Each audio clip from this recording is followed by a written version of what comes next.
السلام عليكم ورحمة الله. أشهد أن لا إله إلا الله وحده لا شريك له وأشهد أن محمدا عبده ورسوله أما بعد فأعوذ بالله من الشيطان الرجيم. بسم الله الرحمن الرحيم. الحمد لله رب العالمين الرحمن الرحيم مالك يوم الدين إياك نعبد وإياك نستعين اهدنا الصراط المستقيم صراط الذين أنعمت عليهم غير المغضوب عليهم ولا الضالين.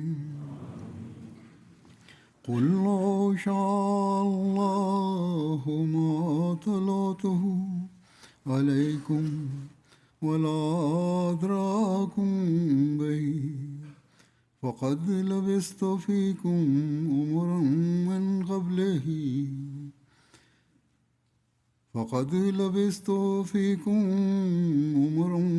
قبله أفلا تعقلون. فمن أظلم ممن افترى على الله كذبا وكذب بآياته إنه لا يفلح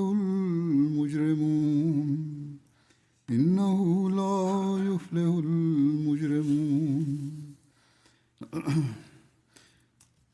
इस आयत का तर्जुमा यह है आयत का कि और तू उन्हें कहे कि अल्लाह की यही मशीयत قل لو شاء الله ما تلوته عليكم ولا أدراكم به فقد لبثت فيكم عمرا من قبله أفلا تعقلون. فمن أظلم ممن افترى على الله كذبا أو كذب بآياته إنه لا يفلح المجرمون.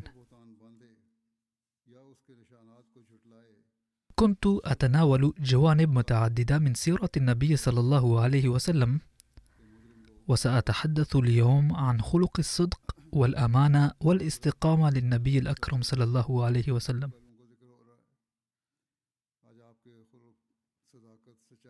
فمن خلال وقائع سيرته الشريفة نجد أسمى الأمثلة على صدقه، حتى إن عدوه لم يجد بدا من الاعتراف بأعلى معايير صدقه واستقامته. وهذا المعيار الرفيع من الصدق هو ما بينه الله تعالى في القرآن الكريم في الآية التي تلوته،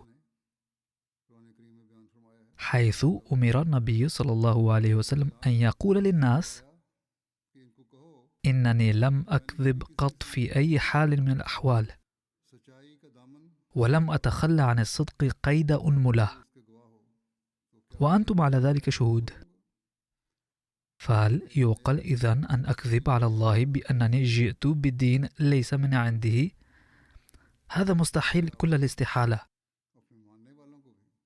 وفي الوقت ذاته وصى النبي صلى الله عليه وسلم أتباعه قائلا: إنكم إذ دخلتم في طاعتي وبايعتموني على طاعة فأقيموا أعلى معايير الصدق. لذا يجب علينا جميعا أن نحاسب أنفسنا في هذا الشأن، إذ إن هذه المعايير الرفيعة من الصدق هي ضمان النجاح في كل لحظة من لحظات حياتنا، وهي التي تفتح لنا أبواب التبليغ والدعوة.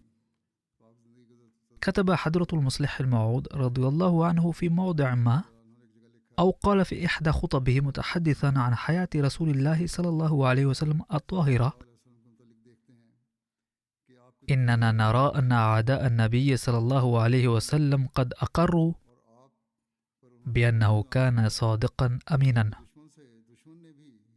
ولم يوجهوا إليه أي اتهام، بل إن أشد أعدائه شاهدا له بالطهارة والنقاء. فقد عقد أهل مكة اجتماعا ليبحثوا عما يجيبون به القادمين من الخارج حين يسألون عن محمد صلى الله عليه وسلم، وقرروا اتفاق كلمتهم لئلا تتضارب أقوالهم قائلين: إننا نخسر سمعتنا أصلا حين يقول أحدنا شيئا ويقول الآخر خلافه، فلنتفق على جواب واحد لنقوله لمن يأتون للحج. فاقترح أحدهم أن يقولوا: إن محمدا معتاد على الكذب، وكل ما يقوله كذب. فقام رجل يدعى نضر بن الحارث وقال: لا ينبغي لنا أن نقول ذلك، فإن قلتموه لم يصدقكم أحد، وسيرد عليكم الناس قائلين: إن محمدا صلى الله عليه وسلم قضى شبابه بين ظهرانكم، وكان يعد في ذلك الوقت أبركم عملا وأصدقكم قولا وأوفاكم أمانة، حتى إذا شاب وعترى صدغيه شيب وجاءكم بتلك التعاليم، يعني تعاليم الإسلام، قلتم إنه كاذب. والله لا يمكن أن يكون كاذبا في هذه الأحوال. فاعترف الجميع بخطأ رأيهم، فأخذوا يفكرون في حجة أخرى. وما أصدق الكلمة التي أبداها ذلك الرجل. لو كانوا قد نسبوا إلى النبي صلى الله عليه وسلم الكذب من قبل لأمكن أن يصدق قولهم، ولكن ما داموا يشهدون له بالصدق طول حياتهم، فمن ذا الذي يصدق اتهامه فجأة بالكذب؟ كذلك حين سأل هرقل أبا سفيان عن رسول الله صلى الله عليه وسلم هل سبق له أن كذب؟ أجاب أبو سفيان: لا، إلى الآن. وأضاف: وإنما قلت إلى الآن لأوهم أنه ربما يكذب في المستقبل. وفي مناسبة أخرى صعد رسول الله صلى الله عليه وسلم على جبل ونادى الناس، وقد ذكرت هذه الواقعة في الماضي أيضا، وهي هنا في سياق الصدق. فلما اجتمعوا قال لهم: أرأيتم لو أخبرتكم أن في الوادي الفلاني جيشا يعتزم مهاجمتكم أتصدقونني؟ قالوا: نعم نصدقك، وإن كان مستحيلا في الواقع أن يتجمع ذلك الجيش القريب دون أن يعلم به أهل مكة. فاستعدادهم لتصديق ما يبدو مستحيلا إذا جاء من فمه صلى الله عليه وسلم يدل دلالة قاطعة على أنهم كانوا يوقنون بصدقه يقينا جازما، ويرونه من المستحيلات أن يكذب أو يخدع. ويتابع رضي الله عنه فيقول: ما الذي كان يؤثر في معارضي النبي صلى الله عليه وسلم؟ لم يتأثروا بالقرآن الكريم ابتداء، إذ لم تكن تعاليمه هي ما جذبهم إلى الدخول في بيعته، بل كانت حياته صلى الله عليه وسلم الأولى التي عاشها بينهم كانت أمانته وعطفه على الخلق وإيثاره هي التي تؤثر فيهم. وقبل البعثة لم يكن ينهاهم عن الشرك لعدم صدور الأمر الإلهي بذلك، ولكنه صلى الله عليه وسلم نفسه كان بعيدا عن الشرك كل البعد، فكان حسن سيرته وحده المؤثر فيهم، وكان ذلك الأثر يسري في نفوسهم خفية. فحالة تقواه وصلاحه وأسوته الحسنة هي التي كانت تؤثر في الناس، حتى أنهم كانوا لا يستطيعون رفع بصرهم إزاء ذلك. وكما مر في الواقعة التي أوردتها حين صعد الجبل وسأل القوم: أتصدقونني لو أخبرتكم أن هناك جيشا كاملا؟ وإن كان ذلك مستحيلا في الواقع، إلا أنهم قالوا: نعم نصدقك. وذلك لأنهم كانوا يعلمون أنه لم يقل زورا قط، وأكدوا: ما رأيناك تكذب قط، وكنت أمينا صادقا دائما، فلذا سنصدق هذا القول أيضا. عندها قال صلى الله عليه وسلم لهم: حسنا، ما دام الأمر كذلك فسأخبركم بشيء حق آخر، وهو أن الله واحد لا شريك له، والشرك منكر، فاعبدوا إلها واحدا واتركوا الشرك، وإلا حل بكم العذاب. غير أن هذا القول لم يؤثر فيهم، فما كان مؤثرا فيهم هو حياته صلى الله عليه وسلم، وعمله وصدقه وأمانته وبره. أما هذه الدعوة التي قدمها بين أيديهم فلم تؤثر فيهم فرفضوه. لذا فالمهم أنه يجب أن يكون للإنسان أسوة وعمل يؤثر في الناس، فإذا تحقق ذلك هيأ الله تعالى في وقت ما أسبابا تنفتح بها أبواب دعوة، ويقبل أولئك المعارضون أنفسهم على الإسلام، ويعرفون الإسلام الحقيقي. قال المسيح الموعود عليه السلام: لقد أيد الله تعالى سيدنا ومولانا نبي آخر الزمان وسيد المتقين بأنواع التعييدات والانتصارات، وإن كان قد اضطر للهجرة في بداية عهده كموسى وعيسى عليهما السلام، ولكن تلك الهجرة نفسها كانت تكتنف مبادئ الفتح والنصرة أيضا. فبناء على ذلك يا أيها الأصدقاء، اعلموا يقينا أن المتقي لا يدمر أبدا. إذا تعادى الفريقان وبلغ خصومتهما الذروة، نزلت النصرة من السماء لمن يكون تقيا وورعا في نظر الله تعالى. وهكذا يفصل في الخصومات الدينية بالقرار السماوي. انظروا كيف ظهر سيدنا ومولانا ونبينا محمد صلى الله عليه وسلم في مكة في حالة الضعف الشديد، وكم كان أبو جهل وغيره من الكفار يتمتعون بالازدهار في تلك الأيام ذائعي الصيت، وكان مئات الآلاف من الناس قد أصبحوا عداء ألداء للنبي الأكرم صلى الله عليه وسلم. فما الذي منح نبينا صلى الله عليه وسلم الفتح والظفر في نهاية المطاف؟ فاعلموا يقينا أنه كان الاستقامة وطهارة الباطن والصدق، فبهذه الأمور تحققت تلك الانتصارات والنجاحات. ثم يقول عليه السلام: إن الله عز وجل يخاطب نبينا صلى الله عليه وسلم قائلا: وإنك لعلى خلق عظيم. فوفقا لهذا التفسير يكون معناه أن جميع أنواع الأخلاق مثل السخاء والشجاعة والعدل والرحمة والإحسان والصدق ورحابة الصدر وغيرها مجتمعة فيك.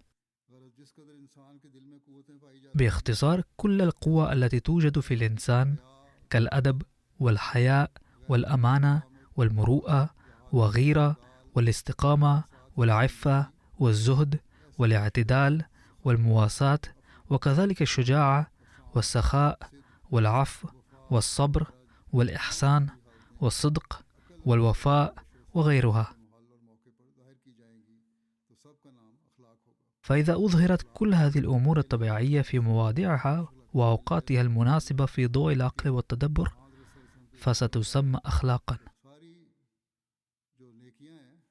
إذن ليس المراد من الأخلاق أن يعامل الإنسان أحدا بلطف أو يسلم عليه فقط، بل وفقا لأسوة رسول الله صلى الله عليه وسلم، فإن كل الحسنات وكل المعاملات مع الناس وإظهار هذه الصفات فيها هي الأخلاق السامية التي ينبغي الاهتمام بها والتوجه إليها. لقد بعث النبي الأكرم صلى الله عليه وسلم لينشر الصدق في العالم، ولذلك أوصى المؤمنين به أيضا في مناسبات مختلفة أن يلتزموا بالصدق دائما.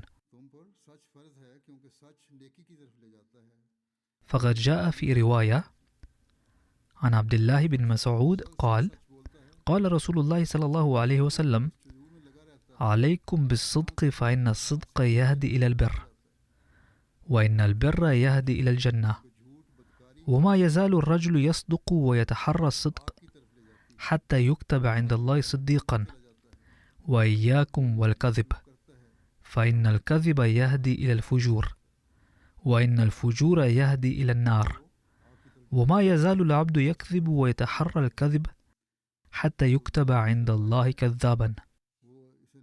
وعندما يكتب المرء كذابا فهو يتوجه إلى النار، فهذا الموقف يقتضي خوفا كبيرا. هناك رواية أخرى عن عبد الله يوصلها إلى النبي صلى الله عليه وسلم أنه قال: الكذب لا يصلح بالجد ولا بالهزل. يقول بعض الناس: لقد كذبت على سبيل المزاح، وليعلموا أن هذا النوع من المزاح أيضا لا يجوز. ولا يعد الرجل صبيه ثم لا يفي له، فإن الكذب يهدي إلى الفجور، وإن الفجور يهدي إلى النار، وإن الصدق يهدي إلى البر، وإن البر يهدي إلى الجنة، وإنه يقال للصادق صدق وبر، ويقال للكاذب كذب وفجر.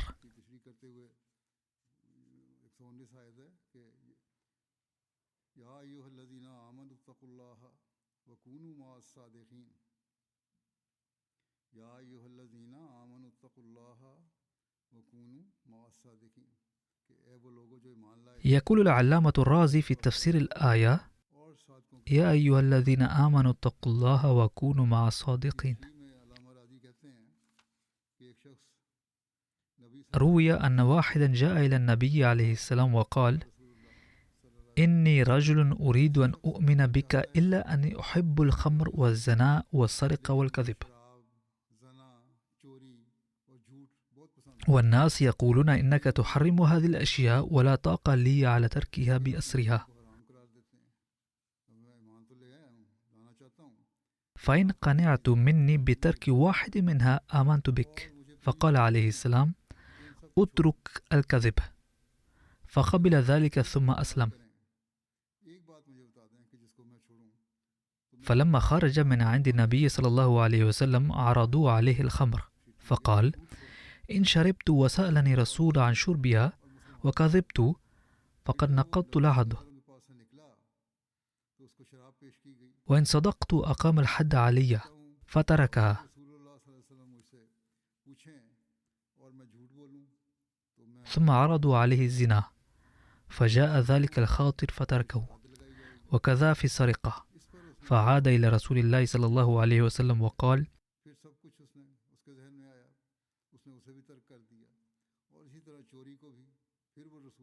ما أحسن ما فعلت، لما منعتني عن الكذب انسدت أبواب المعاصي علي وتاب عن الكل.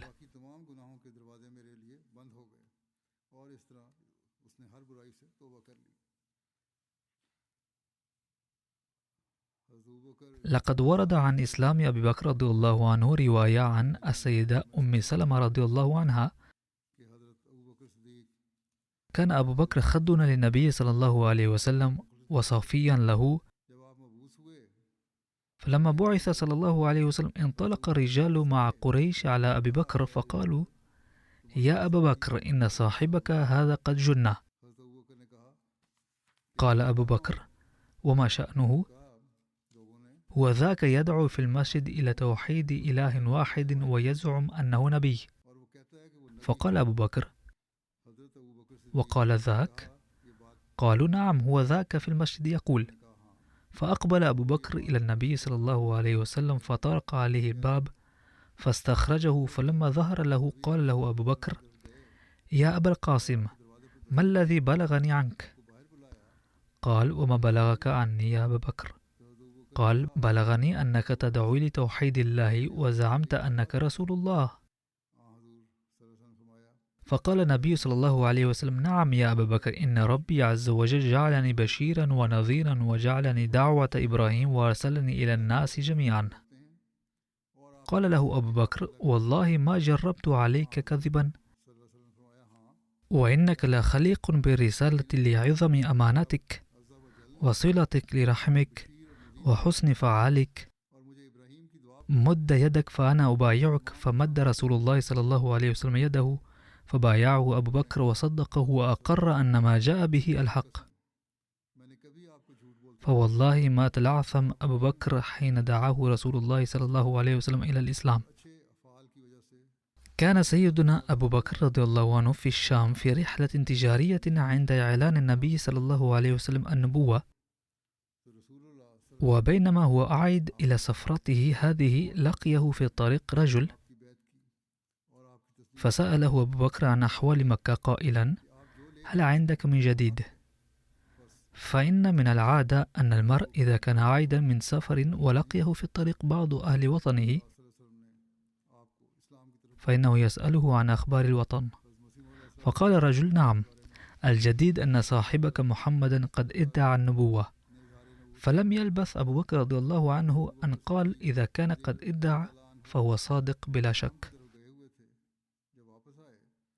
إن هذه الواقعة وحدها تكشف لنا مدى حسن ظن أبي بكر رضي الله عنه بالنبي الأكرم صلى الله عليه وسلم، حيث لم يرى حاجة إلى رؤية معجزة منه صلى الله عليه وسلم. هذا يوحي كم كان أبو بكر رضي الله عنه يحسن الظن بالنبي الأكرم صلى الله عليه وسلم، فلم يرى حاجة إلى رؤية معجزة. والحق أن المعجزة إنما يطالب بها من لا علم له بأحوال المدعي ويكون غريبا عنه، ويطالبها لمزيد الاطمئنان. أما الذي لا يريد الإنكار فأي حاجة به إلى المعجزة؟ المهم، لقد آمن أبو بكر رضي الله عنه بالنبي الأكرم صلى الله عليه وسلم وهو في طريقه إلى مكة بمجرد أن سمع عن دعواه. ولما وصل إلى مكة أتى النبي صلى الله عليه وسلم وقال له: هل ادعيت النبوة؟ قال صلى الله عليه وسلم: نعم، هذا صحيح. فقال سيدنا أبو بكر رضي الله عنه: فاشهد أني أول المؤمنين بك. وقد ذكر حضرته هذا الأمر في مكان آخر كالآتي: إن فهم هذا الأمر لسعادة. من لا يؤمن في أول الأمر فلا فضل فيه ولا ميزة، أي أن الذي يبايع عند سماع دعوة أول مرة فله الفضل، وهو ذو فطرة طيبة في الحقيقة. أما الذي يقدم الحجج والمعاذير في البداية فلا فضل له ولا ميزة. أما حين يفتح الله ويكشف كل شيء فإن الحجارة والأشجار أيضا تتكلم عندها، أي إذا آمن المرء حين يتضح كل شيء وتظهر الآيات فعندها كل شيء يصدق ويؤمن. وإن أكثر الناس قدرا من يؤمن في أول الأمر، كما آمن أبو بكر رضي الله عنه، فإنه لم يطلب معجزة، وقد آمن قبل أن يسمع الدعوة من فم النبي صلى الله عليه وسلم، أي قد آمن به قبل أن يسمع دعواه من النبي صلى الله عليه وسلم مباشرة. ورد أن أبا بكر رضي الله عنه كان في الخارج للتجارة، لقد بين عليه السلام هذه الواقعة كلها وقال: فلقيه شخص في الطريق وهو عائد فسأله: هل من خبر جديد؟ قال: إن صديقك قد ادعى النبوة. قال أبو بكر الصديق رضي الله عنه: إن كان قد ادعى النبوة فهو صادق. يقول عليه السلام: فكروا الآن.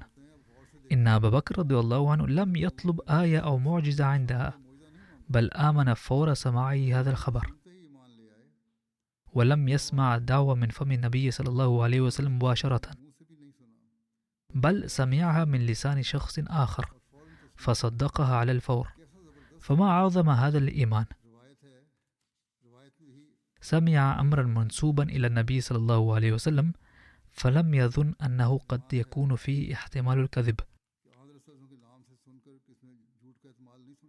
لمجرد أن سمع أنه صلى الله عليه وسلم قد ادعى النبوة آمن به، لأنه كان يعلم أن من المستحيل أن يكذب. انظروا، لم يطلب أبو بكر رضي الله عنه آية، ولذلك سمي صديقا، أي الممتلئ صدقا. فبمجرد النظر إلى وجهه عرف أنه ليس كاذبا، فمعرفة الصادقين وقبولهم ليس أمرا صعبا، لأن علاماتهم ظاهرة بينة. وقال حضرة الخليفة الأول رضي الله عنه بهذا الصدد: إنني لا أستطيع أن أغض طرف عن شهادة خديجة التي أدلت بها في بداية دعوى النبي صلى الله عليه وسلم بالنبوة. لما سمع النبي صلى الله عليه وسلم النداء الإلهي ورأى أن العالم كله سيعارض هذه الدعوة، قال: يا خديجة، لقد أصبحت أخاف على نفسي. فقالت له: أبشر، فوالله لا يخزيك الله أبدا. أي قالت خديجة رضي الله عنها: فليقول الناس ما بدا لهم، أما أنت فعليك أن تفرح. إذا كان الأمر كما تقول فإن الله لن يخزيك أبدا. إنك لا تصل رحم، وتصدق الحديث، وتحمل الكل، أي تحمل عباء ذوي المعاناة، وتكسب المعدوم المفلس، وتقري الضيف، وتعين على نوائب الحق، أي على أمور الخير من حين لآخر. ثم يقول حضرة الخليفة أول رضي الله عنه: فكروا بماذا تشهد هذه المرأة في 55 من عمرها، والتي هي من بلده ومن قومه، والتي هي زوجته منذ 15 سنة. إن شهادة خديجة هذه في وقت كان صلى الله عليه وسلم فيه حزينا مضطربا لجدير بالتأمل. لو لم يكن النبي صلى الله عليه وسلم متصفا بهذه الصفات لما كان كلامها مدعاة لاطمئنانه في ذلك الوقت أبدا. لما أوشكت السنة الثالثة من حصار الشعب أبي طالب على الانتهاء، أخبر النبي صلى الله عليه وسلم عمه أبا طالب بناء على وحي الله تعالى أن صحيفة المعاهدة التي علقوها في جوف الكعبة بشأن مقاطعة بني هاشم قد أكلت دودة الأرض كل كلماتها إلا اسم الله تعالى. وكان أبو طالب موقنا تماما بصدق ما قاله النبي صلى الله عليه وسلم، فذكر هذا الأمر لإخوته أولا، وقال: والله إن محمد صلى الله عليه وسلم لم يكذبني قط. ثم ذهب معهم إلى زعماء قريش وقال لهم: هذا ما أخبرني به ابن أخي، وإنه لم يكذبني قط. لقد أخبرني أن الله قد سلط على صحيفتكم الأرض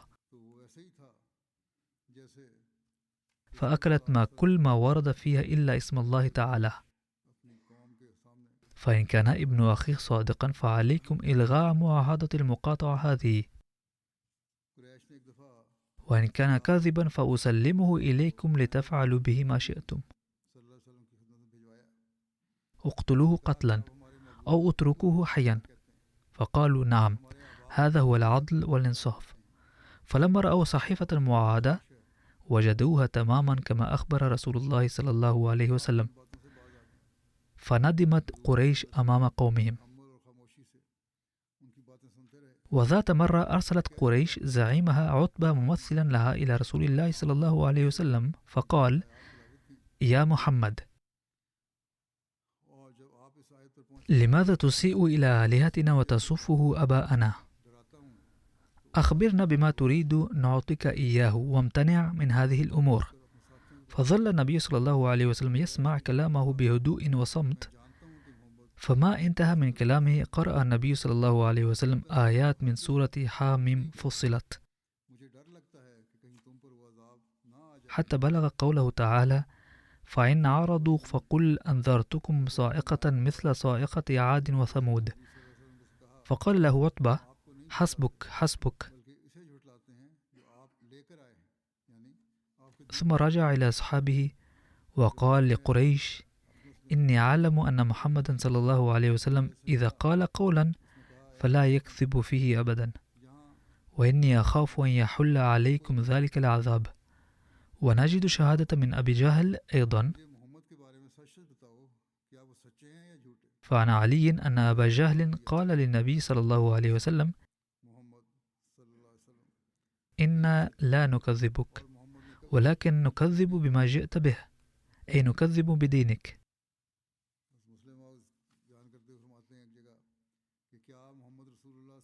وفي رواية أن الأخنس بن شريق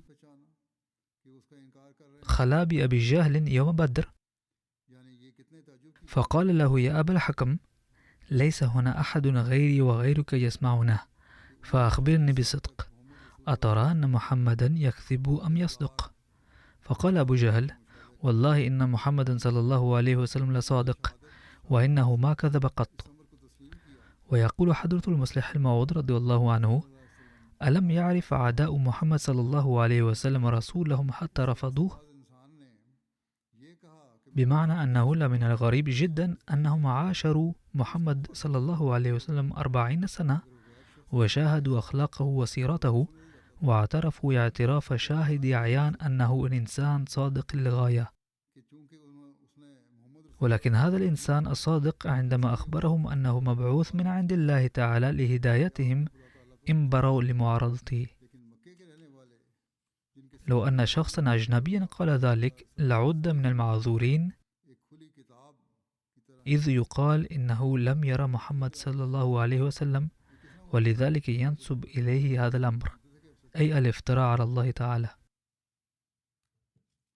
ولكن سكان مكة الذين كانت حياة النبي صلى الله عليه وسلم كلها أمامهم ككتاب مفتوح، كيف بدأوا يصفونه بأنه مفتري؟ كيف كان يسعهم وصفه بأنه كاذب، إذ كانت قلوبهم قد استيقنت بأنه صادق؟ كم كان أبو جهل يعادي النبي صلى الله عليه وسلم، وقد ذكرت له شهادة من قبل أيضا،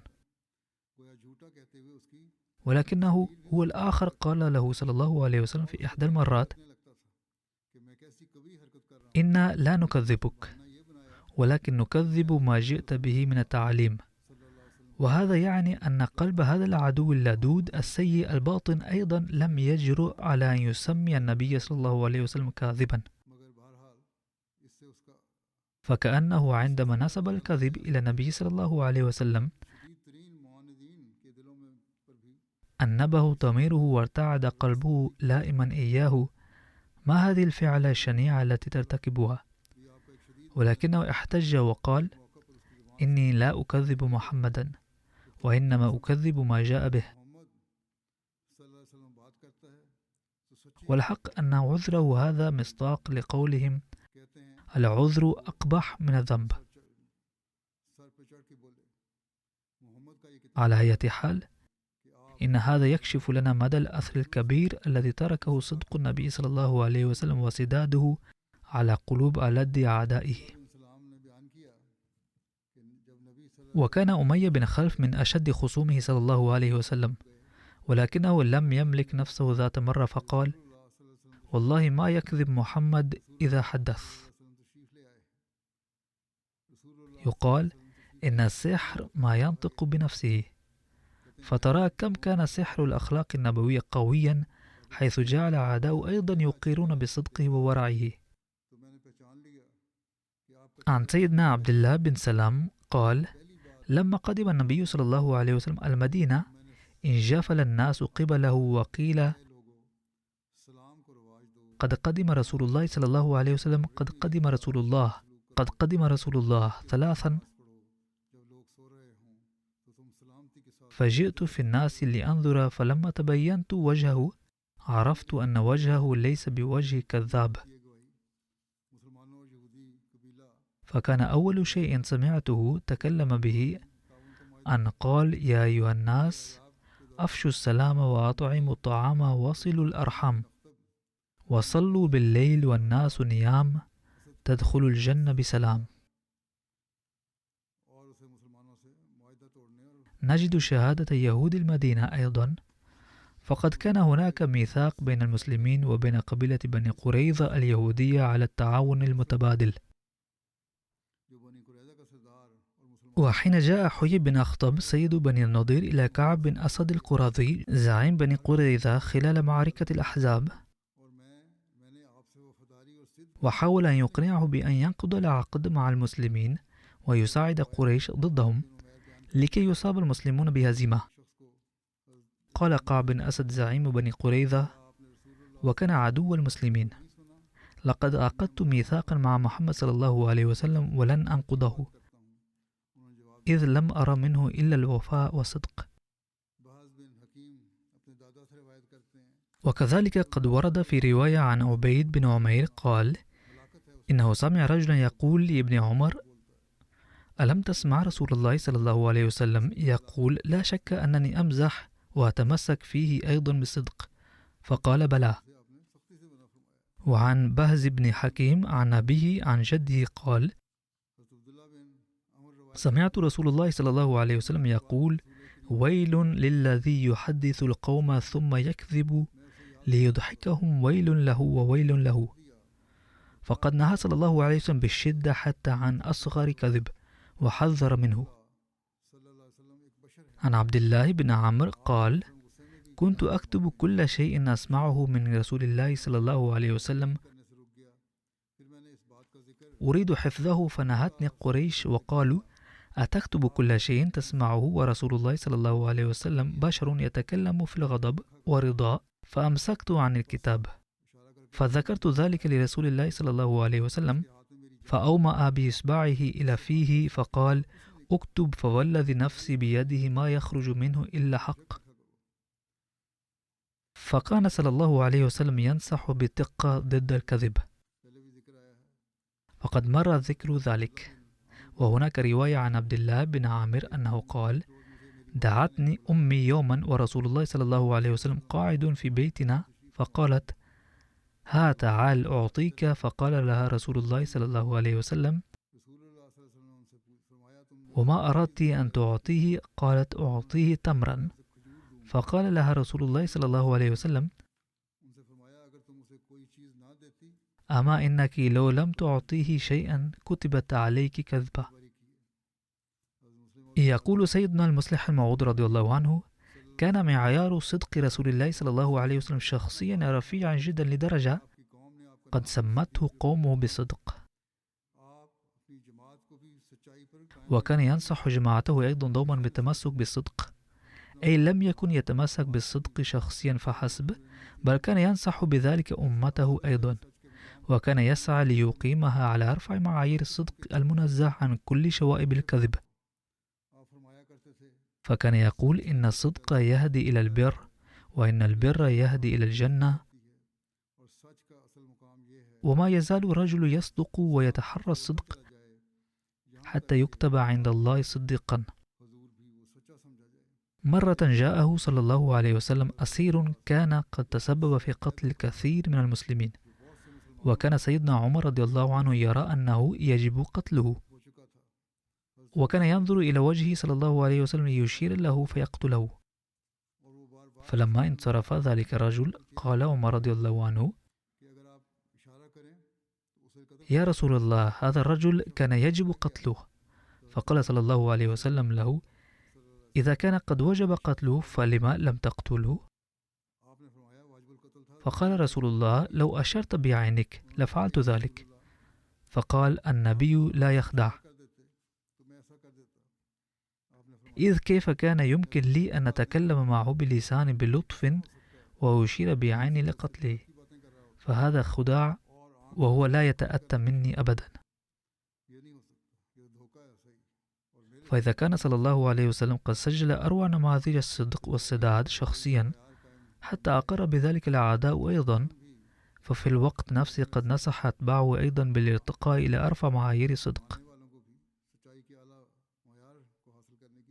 فمن الواجب على كل أحمدي اليوم أن نفحص معايير تمسكنا بالصدق، وعلينا أن نزيل ضعفنا وتقصيراتنا. وفقنا الله تعالى لذلك.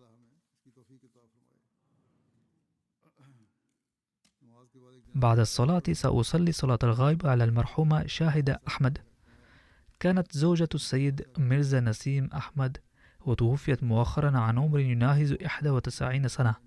إنا لله وإنا إليه راجعون. كانت المرحومة موصية، وهي حفيدة المسيح الموعود عليه السلام، وابنة السيد نواب عبد الله خان والسيدة أمة الحفيظ بيغم، وكان لها 4 أبناء. كتب ابنها الأكبر السيد نعمان أن الجميع يقولون إنها كانت تحبنا كثيرا، وكانت تتمتع بحسن خلق عظيم في التعامل مع الناس. ثم ذكر عن حياتها المنزلية أنها كانت تتمنى دائما أن يكون البيت عامرا بالناس، وكانت شغوفة بإكرام الضيف، بل كانت تأسف لعدم قدرتها على توسيع منزلها ليكون فيه متسع دائما للضيوف وغرف كافية لاستقبالهم. وكذلك كتب ابنها الأصغر السيد رضوان أنها كانت صاحبة خصال حميدة كثيرة،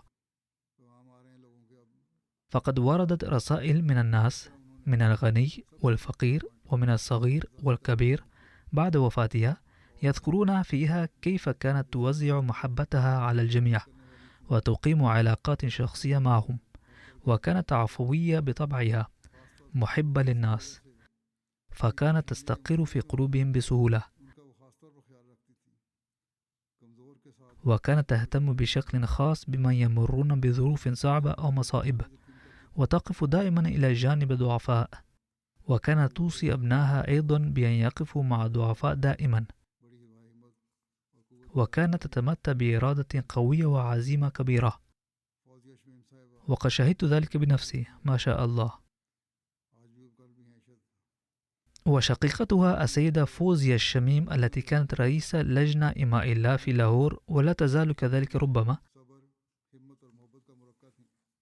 تقول إنها إذا أرادت أن تصفها في كلمات قليلة فستقول: كانت صورة للتضحية والصبر والشجاعة والمحبة.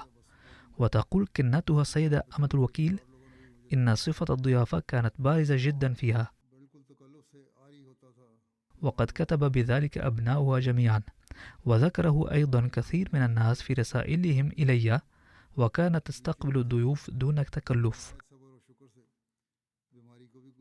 وفي أواخر عمرها سقطت وأصيبت في وركها، فأصبحت تستخدم الكرسي المتحرك، ولكنها تحملت مرضها بصبر وشكر، ولم تبدي أدنى شكوى، وكانت كما يقال كثيرا مريضة شديدة الصبر، ولم تتعبنا جوما. وتقول حفيدتها السيدة خديجة إضافة إلى ما ذكر عن كرم ضيافتها إنها كانت امرأة محبة عطوفة، وخلال السنوات الأخيرة كانت تختم تلاوة القرآن الكريم 2 أو 3 مرات في الشهر،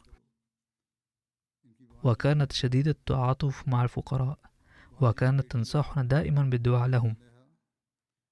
وتقول حفيدة أختها السيدة نوي المقيمة هنا إنها كانت تتحلى بالتفكير الإيجابي في كل الأحوال، وتقدر كل لحظة من حياتها، وكانت تعتني كذلك بالعمال في منزلها كما لو كانوا من أهلها. وقد لاحظت أنا أيضا أنها كانت تتجنب عموما قول أي شيء سلبي عن الآخرين أو ما قد يجرح مشاعرهم، وكانت تراعي أحاسيس الناس كثيرا. وتذكر أنه عندما كانت إحدى خادماتها تغادر المنزل بسبب زواجها، حزنت عليها كما يحزن الناس عند وداع بناتهم، إذ يشعرون أن البيت سيفقد البهجة. بعض الأحيان يكون للناس أعمال صالحة لا يطلع عليه أحد عادة، ولكنها بعد ذلك تتبين لمن أحسن إليهم، وكانت هي أيضا من أولئك الأشخاص. نسأل الله تعالى أن يتغمدها بالمغفرة والرحمة.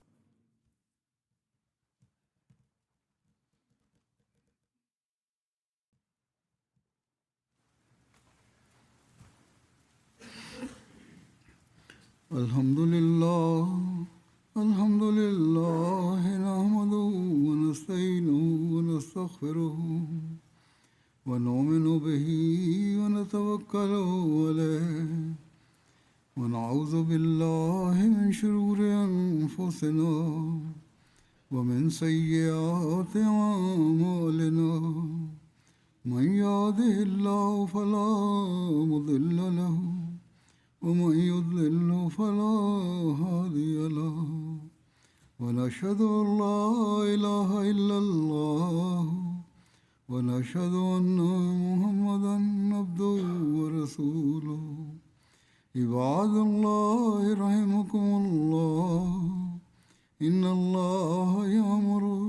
بالعدل والإحسان وإيتاء ذي القربى وينهى عن الفحشاء والمنكر والبغي يعظكم لعلكم تذكرون اذكروا الله يذكركم وادعوه يستجب لكم ولذكر الله أكبر